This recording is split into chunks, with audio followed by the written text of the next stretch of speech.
Chelsea season so far, at the beginning of the season when I was doing my preview, I did mention that Chelsea are one club that on their day could beat any team. But because of their young players and the fact that they did not go all out to get a quality, experienced, and commanding centre back, and another striker who is well experienced, who can hold his own on a good day, an experienced striker to help the team, that they were going to struggle, but I still see them finishing in top four.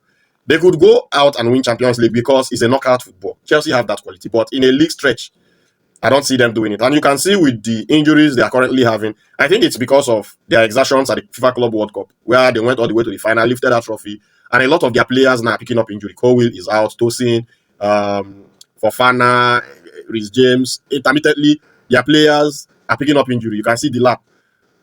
Kopama, who is their best player. Well, their season started off against Crystal Palace with a 0-0 draw. They went to West Ham and beat West Ham. In fact, they demolished West Ham 5-1 in that one. They beat Fulham 2-0, even though they rode their luck in parts of that game, especially with Fulham taking the lead, which could have changed that game, and the referee ruled it out.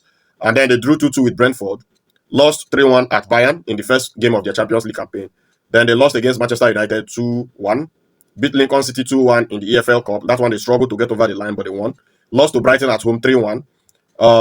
Beat Benfica in the UEFA Champions League 1-0. Then in their last game, they beat Liverpool 2-1. Now, this Chelsea team, you see, it's bedeviled by injury, and today they are up, tomorrow they are down, like that. So that is what you're going to get with a team that is still under construction, so to say. You understand? You don't expect all these players to come together and gel at once and start performing. But in a knockout game, they can get their hearts together and beat any team in the world. That is what it is for Chelsea. You understand? And when you are looking at them, they are beginning to pick up careless and needless red cards in recent times. And I think the manager needs to work on that and correct that immediately if they are to progress forward. I know the red cards, you will not call it like bad behavior red cards, or so to say. It's not because they have been, putting the players are going out and punching or doing anything bad. It's just in-game management from time to time that is costing them. Currently, they are 7th in the Premier League on 11 points, 5 points behind the league leaders Arsenal. So far, they have scored 13 goals and conceded 9. That is way too much. Again, that is way too much. And I feel that their defense is what is going to cost Chelsea dearly this season, because that defense needs to improve drastically. They need to sign some people. I see some rumors saying they're linking them with McGahey. If they can get Gahey and get another attacker, because for me, I feel they should not have let Nicholas Jackson to leave, because that is one player that stretches defenses and allows their midfielders to perform. But then they allowed him to go and made money. So, and in the Champions League, they've conceded 4 goals, and they have also scored